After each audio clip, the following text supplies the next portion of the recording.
오늘 저희가 배울 거는 이제 이스라엘의 절기에 대해서 이제 배울 거거든요. 특별히 이제 이스라엘의 7대 절기에 대해서 배울 겁니다. 보니까 제가 하는 과목이 이게 진짜 산 넘어 산인 것 같아요. 5대 제사, 이게 어려운 부분인데 이제 그거 통과하니까 이제 또 이스라엘의 7대 절기인데 이 커다란 또 하나의 산이 있습니다. 그래서 이 7대 절기도 굉장히 이게 정리하는 게 쉽지 않은데 뭐 제가 나름대로 한번 정리를 해봤습니다. 그래서 어쨌든 뭐 최대한 열심히 설명을 할 텐데 성도님들께서 한번 잘 들어서 그래도 뭐 이 절기가 이러이러한 의미들이 있구나 이렇게 좀 이해하는 시간이 됐으면 좋을 것 같아요. 자, 이스라엘의 7대 절기는 뭐가 있냐면은 이게 첫 번째가 6월절이 있고요. 지금 사과입니까? 사과? 사과입니다. 예. 지난주에 제사장 했죠? 예, 사과. 예. 먼저 첫 번째가 6월절이 있고요.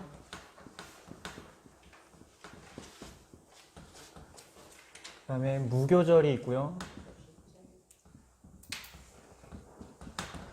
혹시 제가 필기한 거 하다가 못 적은 거 있어도 제가 이번 주일에 제가 이거 정리한 거 다 나눠 드릴게요.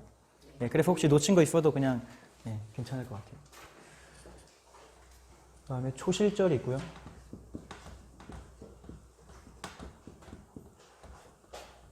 오순절이 있고요. 나팔절,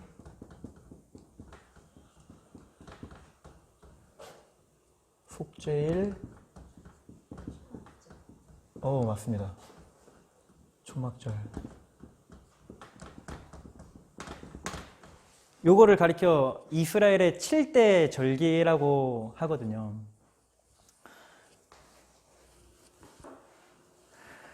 그래서 이스라엘의 7대 절기하면 이게 저희도 총신 이제 입시 시험 문제 중에 이게 무조건 외워야 되는 거였어요. 여기 중에서 이제 이스라엘의 7대 절기 아닌 걸로 하고 뭐 불임절을 넣어 놓는다든지 뭐 이렇게 해가지고 선택을 해야 되는데 이거를 이제 저는 어떻게 외웠냐면요. 이렇게 보면 사실 외우기가 쉽지 않잖아요. 그래서 저는 이게 앞글자 따서 외우는 걸 좋아하거든요. 예전에 5대 제사 제가 어떻게 외웠다고 했는지 혹시 기억나세요? 번소, 화속건 이렇게 외웠다고 했죠. 번제, 소제, 화목제, 속제제, 속건제 이렇게 외웠는데 마찬가지로 이것도 저는 그냥 앞글자만 따서 유무, 초, 나, 속초로 외웠습니다. 유무, 초, 오, 나, 소, 초. 유무, 초, 나, 속초. 네. 이게 처음에는 생소한데 진짜 그냥 한 10번만 유무, 초, 나, 속초, 유무, 초, 나, 속초 하다 보면 입에 익는 순간이 오거든요. 유무, 초, 나, 속초 뭔가 사람 이름처럼. 5대 제사를 옛날에 저희들이 공부할 때는 어떻게 배웠냐면요. 번제를 드리면 소화가 속속히 잘 된다 이렇게 배웠거든요. 번제를 드리면 소화가 속속. 오. 그렇구나. 머리가 좋으신. 저는 뭐 그것까지 전 그냥 단순합니다. 저는 뭐 이렇게 창의적이진 않고 단순한 사람이라서 그냥 유무초, 나속초 계속 반복하면은 안 까먹어요. 그리고 지금은 그냥 유무초, 나속초 나오거든요. 그래서 이 헷갈리는 게 요 초랑 요 초만 조금 기억하면 됩니다. 첫 번째는 초실절이고요. 마지막이 이제 초막절이요. 근데 여기서 좀 헷갈리는 게 성경에 보면은 절기 중에 똑같은 그러니까 이 오순절을 가리켜서 또 뭐라고 하냐면요. 77절. 이런 게 다 똑같은 말이거든요. 근데 이게 이래서 헷갈려요, 절기가. 맥추절 들어보셨죠? 다 같은 말입니다, 오순절이랑. 어디에는 77절이라 했다가 어디에는 맥추절이라 했다가 그래서 이게 저희가 헷갈리는데 이게 세트예요. 그리고 초막절은 또 어디에서는 장막절이라고 하거든요. 초막, 장막. 수장절. 수장절. 또 어디에서는 후장절이라고 하고. 이래서 막 절기가 헷갈리는데 이렇게 정리를 해놓으시면은 이게 똑같은 결국에는 말이구나 이해할 것 같아요. 이것도 저는 헷갈려서 이제 어떻게 배웠냐면은 이게 좀 뭐 건강한 단어는 아니지만 제가 외우기 쉽게 하려고 어떻게 하냐면은 세상 사람들이 그 뭐를 좋아하냐면은 근데 또 맥주 앞에 뭐가 붙죠? 치맥이라고 혹시 드셔보셨어요? 치맥. 그래서 축구 이렇게 하면은 남자들은 이게 치킨 시켜놓고 맥주 따르면서 막 이렇게 되게 보는 거를 낙으로 삼거든요. 그래서 오치맥 이렇게 외웠고요. 이거는 오치맥. 아니 안 까먹습니다. 그러면 오치맥, 오치맥. 네. 그리고 또 세상 사람들이 이제 좋아하는 게 뭐냐면은 오래 사는 거 좋아하잖아요. 굉장히 오래 사는 거 좋아해요. 그래서 초장수. 네. 그래서 네. 오치맥, 초장수 이렇게 하면은 이게 뭐 몇 번 하다 보니까 안 까먹더라고요. 그래서 7대 절개는 이제 이런 것들이 있다.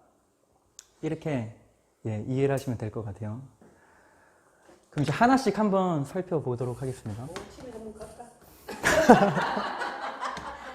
자, 제가 하진 않습니다. 예, 외우기 쉽게 하려고 제가 이제 예시를 든 것뿐이에요. 예.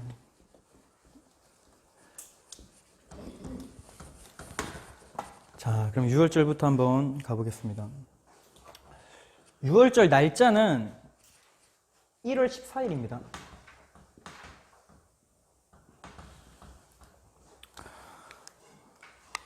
이 6월절은 어떤 날이냐면 6월절은 성도님들께서 다 알고 계실 것 같은데 이제 이스라엘 백성들이 바로의 이제 마지막 장자 재앙 때 어린 양을 잡아서 죽이고 그 피를 문 인방과 문설주에 이제 바르면은 하나님의 재앙이 그거를 보고 이제 넘어갔잖아요. 그래서 이 6월절 날 하나님의 재앙이 넘어가고 애굽에서 이스라엘 백성들이 구원을 받게 되죠. 이거는 구원을 기념하는 그러한 의미입니다. 애굽에서 해방된 구원을 기념하는 굉장히 중요한 절기죠. 의미. 근데 이게 신약이랑 절기들이 많이 이게 연결이 되거든요. 신약적 의미도 있습니다. 신약에서도 우리가 이 6월절이 뭐를 예표하냐면은 예수 그리스도의 십자가 사건을 예표하는 것이죠. 그래서 6월절이 이 예수 그리스도의 십자가 사건을 예표합니다.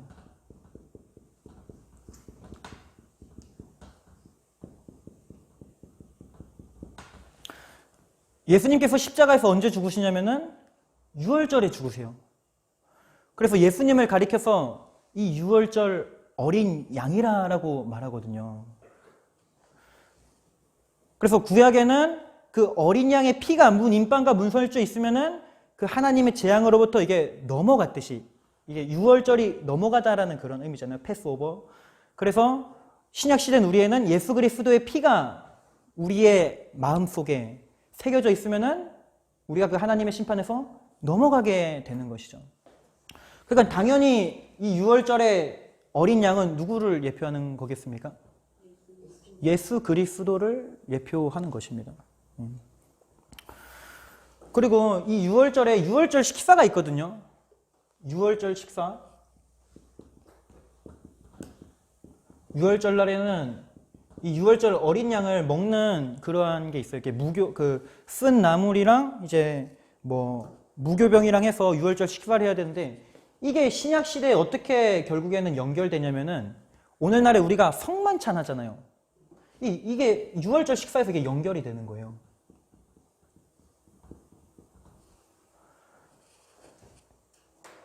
예수 그리스도의 이제 피와 살을 우리가 하면서 우리가 구원을 기념을 하잖아요. 먹고 마시면서. 이게 구약에서는 6월절 식사하면서 그 구원을 기념했듯이 오늘날 신약에는 이 성만찬이 결국에는 이 구약의 6월절 식사랑 자연스럽게 연결된다는 거 이렇게 기억하시면 될 것 같습니다. 자, 그 다음에 무교절을 한번 해볼게요. 무교절은 1월 15일부터 이제 7일 동안입니다. 그러니까 1월 15일부터 1월 22일까지 기간이 무교절입니다. 그래서 이 이스라엘 백성들은 이 무교절 날에 이 유월절 이후 일주일 동안 뭐를 먹어야 하냐면은 누룩이 없는 무교병을 먹어야 하는 그런 기간이었어요. 이때는 절대로 누룩 있는 거 못 먹습니다. 무조건 무교병을 먹어야 했고요. 이것은 이 무교절은 하나님의 백성으로 이제 나온 것을 기념하는 것입니다.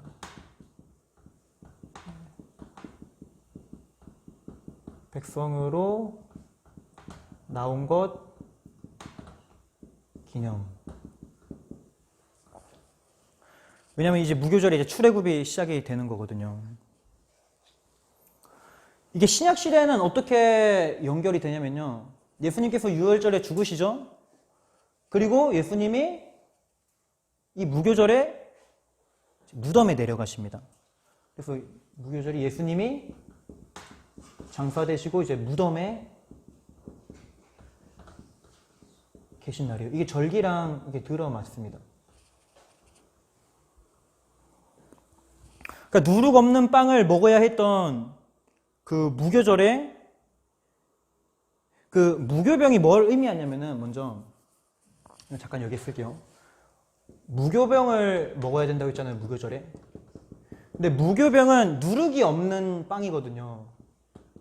누룩이 없는 빵을 가리켜 이 무교병이라고 하는데 신약시대에 보통 누룩이 뭐를 의미하냐면은 누룩이 긍정적인 의미로 많이 읽혔어요? 아니면 부정적인 의미로 많이 읽혔던 것 같아요?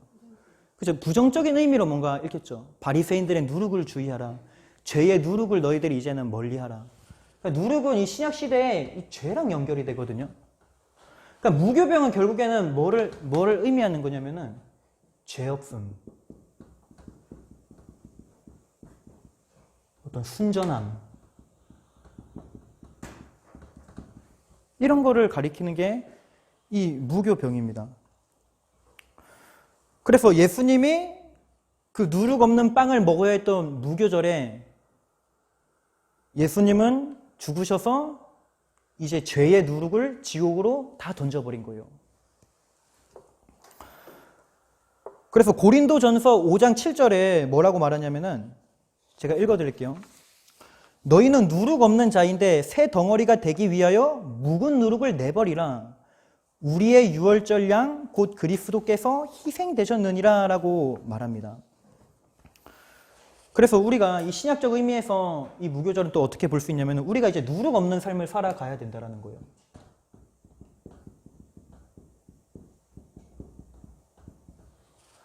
예수님께서 우리의 죄의 누룩을 다 지옥에 던져 넣었지만 그와 동시에 우리 역시도 계속해서 이 누룩 없는 삶을 살아가야 된다. 이렇게 의미가 이어집니다.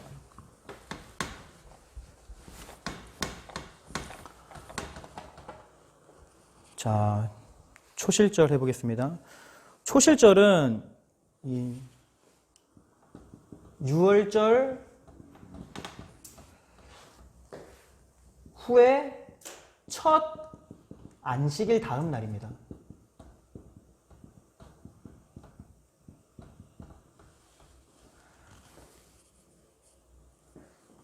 그러니까 유월절 후에 이제 오게 되는 안식일이 있잖아요. 유대인들은 토요일이 안식일이잖아요. 그 유월절 기간에 오는 안식일 다음 날을 가리켜 초실절이라고 해요. 그래서 이거는 조금 어려울 수 있는데 조금 이제 심화해서 들어가면은 이게 유대인들이 바라보는 초실절이랑 우리 기독교가 생각하는 초실절이랑 조금 다르거든요.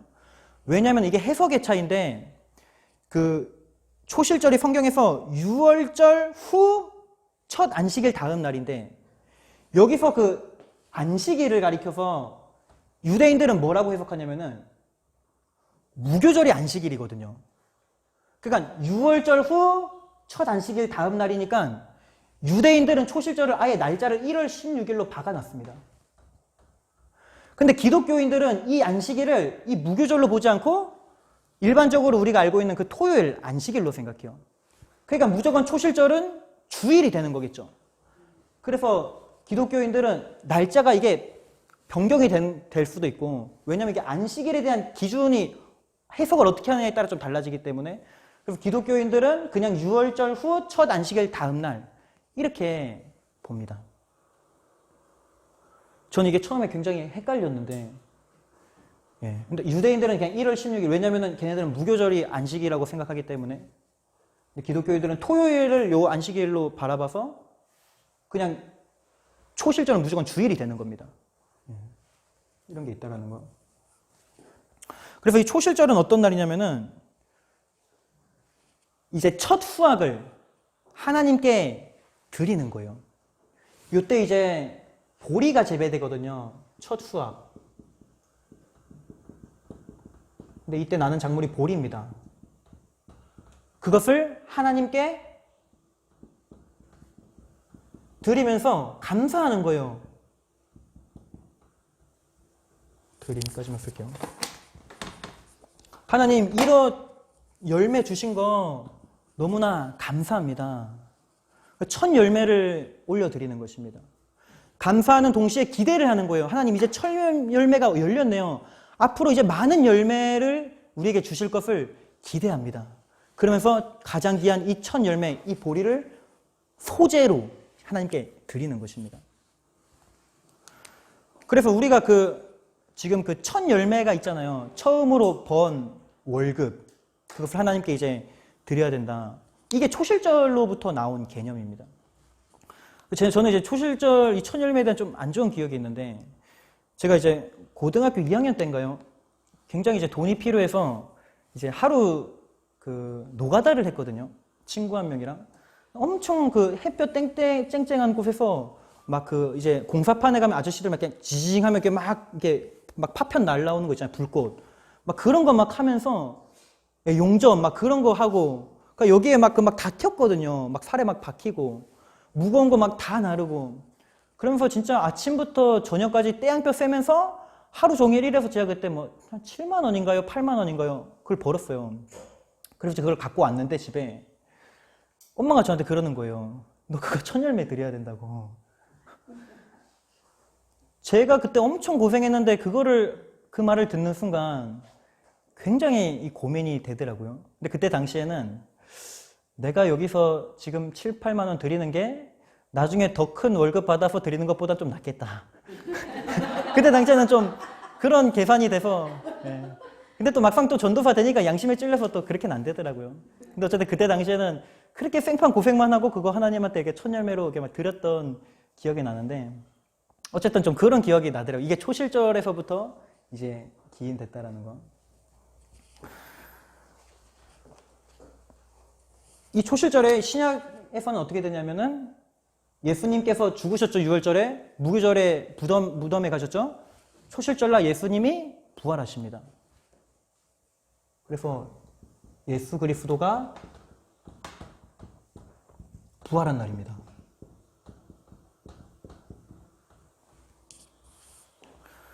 우리가 지금 이제 고난 주간이 이제 지나면은 부활주일 오잖아요. 이 초실절이랑 이제 다 연관이 되는 거예요. 지금은 약간 요 기간이라면은 누룩 없는 삶. 이제는 예수님께서 무덤에 지내시고 안식일 다음 날 예수님께서 부활하셨다라고 나와 있잖아요. 그래서 우리는 토요일을 안식일로 보지 않죠. 예수님께서 안식일 다음 날 부활하신 그 주일을 우리는 기뻐하고 그 날을 우리는 이제 안식일로 지키잖아요. 예. 그래서 이제 그 부활주일이랑도 이제 연결이 되는 것입니다. 그래서 이런 말이 있어요. 고린도전서에 보면요.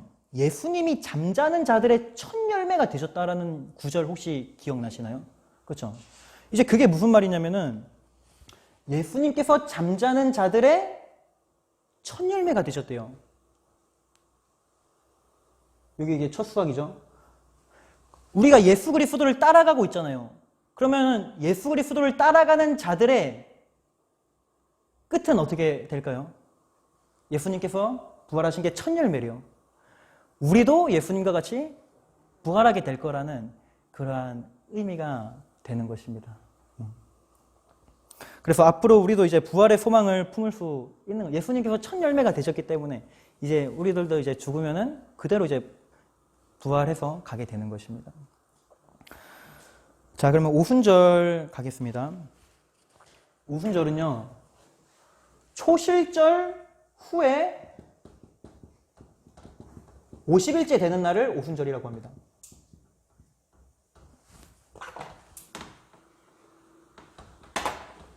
초실절 후 50일째 되는 날을 이 오순절이라고 합니다.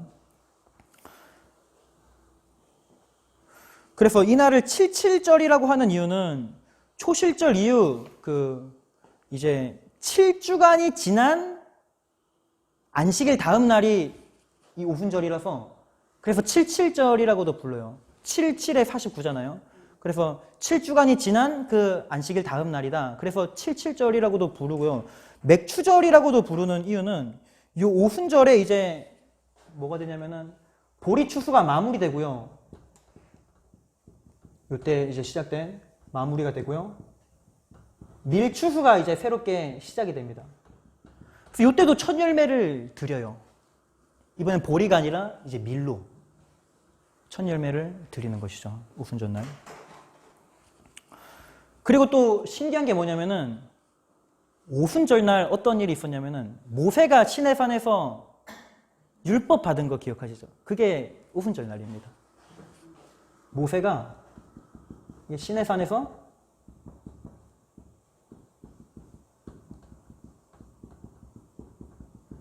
율법 받은 날이에요. 유대인들은 아직도 지금 이렇게 생각을 하거든요. 신약적 의미는 뭘까요? 오순절날 구약에서는 모세가 시내산에서 율법 받았죠. 신약에는 이 오순절날 어떤 일이 일어났죠? 오순절 성령 강림.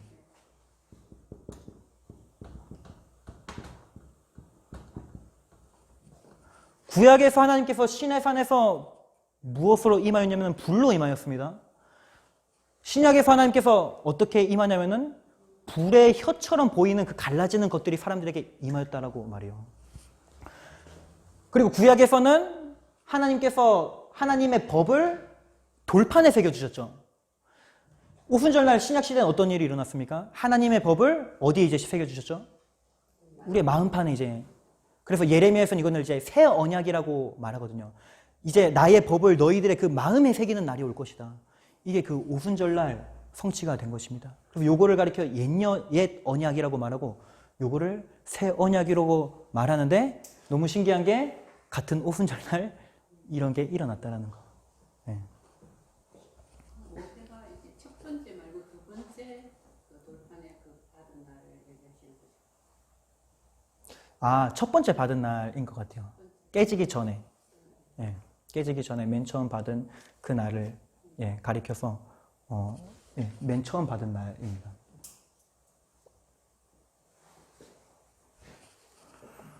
자, 나팔절 한번 가보겠습니다.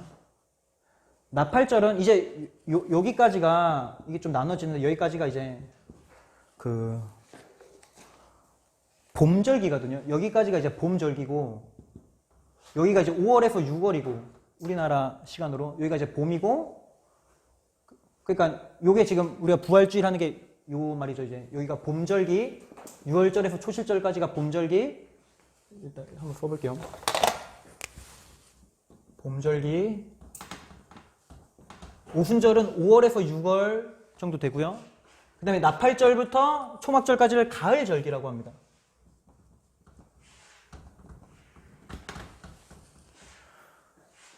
이 봄절기가 뭐랑 관련이 있냐면은 보시면은 이제 신약적 의미를 보시면은 예수 그리스도의 초림이랑 관련이 있는 거 보이시죠? 그러면 가을절기는 뭐랑 관련이 있을까요? 재림 쪽이랑 조금 관련이 있습니다. 나팔절 날짜는 7월 1일입니다. 네, 이거 그냥 여기는 다 간단해요. 속죄일은 7월 10일이고 초막절이 7월 17일부터 갑자기 헷갈리네요. 7월 10 죄송합니다. 15일부터 21일.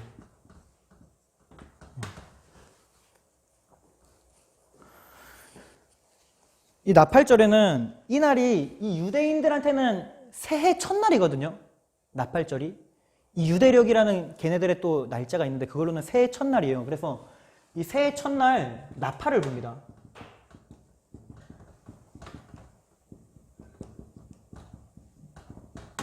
나팔 부름. 이것은 이제 기쁨의 의미가 있고요. 한편으로는 회개의 의미가 들어가 있어요. 왜냐면 성경에서 나팔이 뭐 기쁨으로도 표현되지만 경고의 메시지도 있거든요. 그래서 이런 회개의 의미도 들어가 있는 것입니다. 이 나팔절은 뭐를 이제 의미하냐면 예수 그리스도의 재림을 예표합니다. 신약적 의미에서.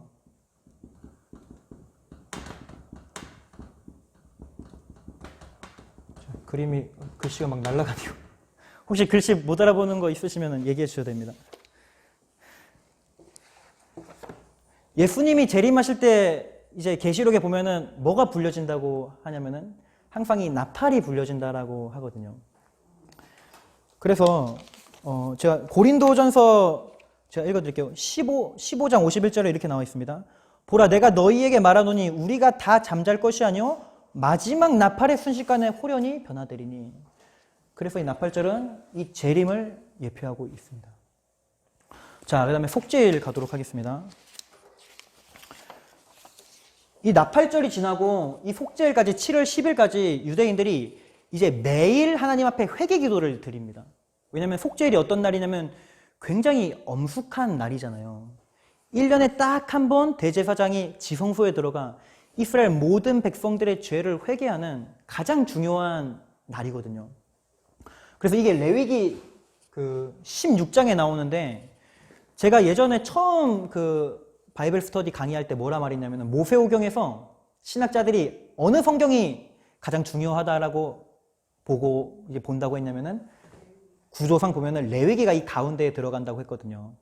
근데 레위기를 또 이 문학적으로 분석을 해보면은 구조가 어떻게 되어 있냐면은 뭐 이렇게 이런 식으로 제가 배열이 된다 했죠. A 다시 X, B 다시 B 뭐 이렇게 가면은 레위기의 구조상 요때 속죄일이 들어가 있습니다. 레위기 16장. 그래서 레위기에서 가장 중요한 게 또 뭐냐 그러면은 속죄일이에요. 모세오경에서 가장 중요한 한 가지를 꼽으라 그러면 속죄일을 꼽을 수 있을 정도로 속죄일은 굉장히 중요한 절기입니다. 그래서 이 속죄일에는요 한 해의 잘못을 모두 회개하면서 이제 정리를 합니다. 유대인들이 한 해의 잘못을 모두 회개해요. 이때. 네. 그리고 금식하면서 죄를 슬퍼하는 날입니다.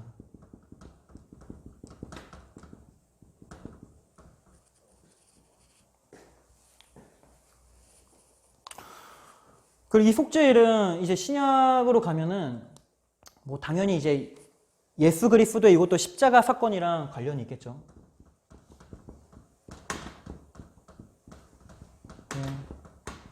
십자가.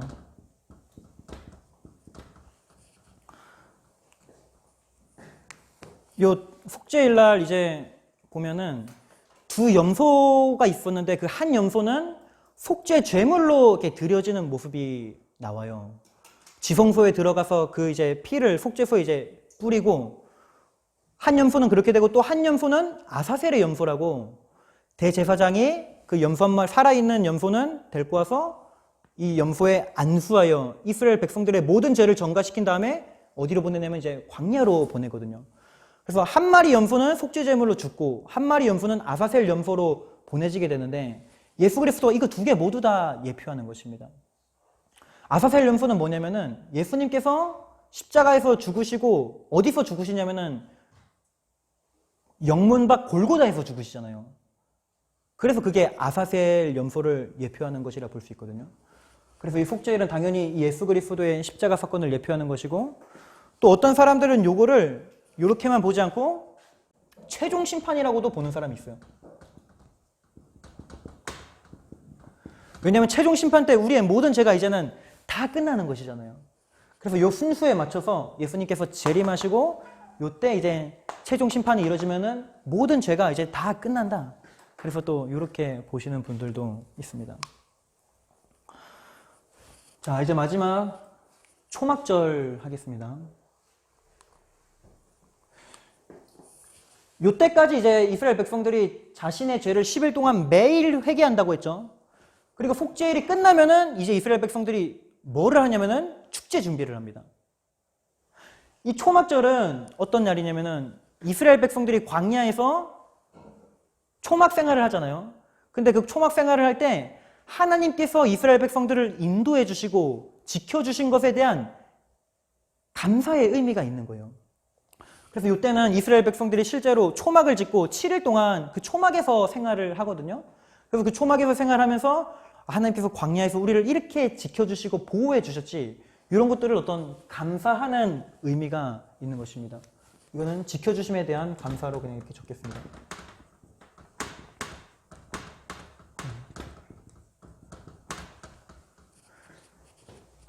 그리고 이 초막절 마지막 날에는 21일, 이 마지막 날에는 뭘 하냐면은 회개하고 마지막 가장 절정으로 죄 엄숙한 다음에 축제가 시작되는데, 그 중에서 마지막 날에는 이스라엘 그 백성들이 올라잇 파티를 합니다. 올라잇 댄스 파티를 하는 거예요. 이 축제의 분위기예요, 초막절은.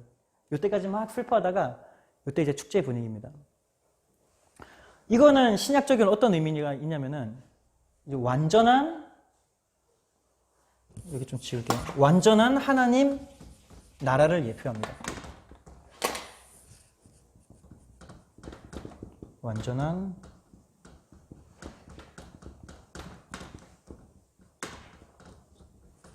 나라. 최종 하나님 나라를 초막절 예표해요. 왜냐면은 제가 성경 구절을 읽어드릴게요. 요한계시록 7장 15절에서 16절에서 이렇게 말합니다. 그러므로 그들의 하나님의 보좌 앞에 있고 또 그의 성전에서 밤낮 하나님을 섬김에 보좌에 앉으신 이가 그들 위에 장막을 치시리니, 이렇게 말해요. 그리고 요한계시록 21장 3절에는 내가 들으니 보좌에서 큰 음성이 나서 이르되 보라 하나님의 장막이 사람들과 함께 있음에 하나님이 그들과 함께 계시리니. 그러니까 최종 하나님 나라에선 이제 하나님의 장막이 이제 우리와 완전히 함께 하신다라는 그러한 구절들이 많이 있거든요. 그래서 이 초막절은 완전한 이제 최종 하나님 나라를 예표하는 것으로 볼 수 있습니다.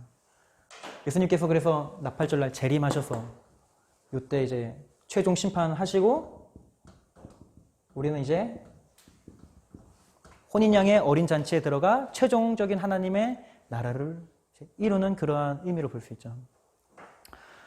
그래서 그 이스라엘 7대 절기가 이게 좀 어려운데 좀 신기한 것 같습니다. 이 시간표가 뭐 이제 이렇게 어쨌든 연결이 되잖아요. 신약 시대에도. 그래서 또 이스라엘 절기 보고 또 이단도 여기서 많이 나와요. 왜냐면은 이스라엘의 그 절기에 맞춰서 예수 그리스도께서 언제 재림하실 것이다, 뭐 이런 것들을 사람들이 이제 막 예측하기도 하거든요. 그 나팔절이 되면은 굉장히 사람들이 막 이때 재림하시지 않을까, 막 그러한 분위기도 실제로 있는 게 이제 이런 어떤 절기에 맞춰서 일어난 일들에 따라서 이제 생겨난 일들입니다. 예. 그래서 저도 이제 이스라엘 7대 절기 뭐 이렇게 자세히 공부 안 했는데 요번에 준비하면서 이렇게 좀 정리를 해봤는데 어떻게 좀 도움이 좀 되셨으면 좋겠는데 복잡했죠? 도움 됐나요? 우리가 지키는 그 추수감사절은 있잖아요. 예. 추수감사절은 여기 7대 절기 추수감사절은 초막절이랑 연결이 됩니다. 왜냐면 이 초막절 제가 말씀 안 드렸는데 이때 이제 이스라엘 백성들이 과일 추수하거든요. 예. 요때 보리 이제 첫 수확하고 그 다음에 오순절날 이제 밀 이제 추수하기 시작하고 그 다음에 요 가을 절기 때 요 초막절에 이제 과일을 추수해요. 그래서 우리는 그거에 맞춰서 이제 추수감사절이 여기랑 이제 연결되는 겁니다. 네, 굉장히 좋은 질문이었습니다.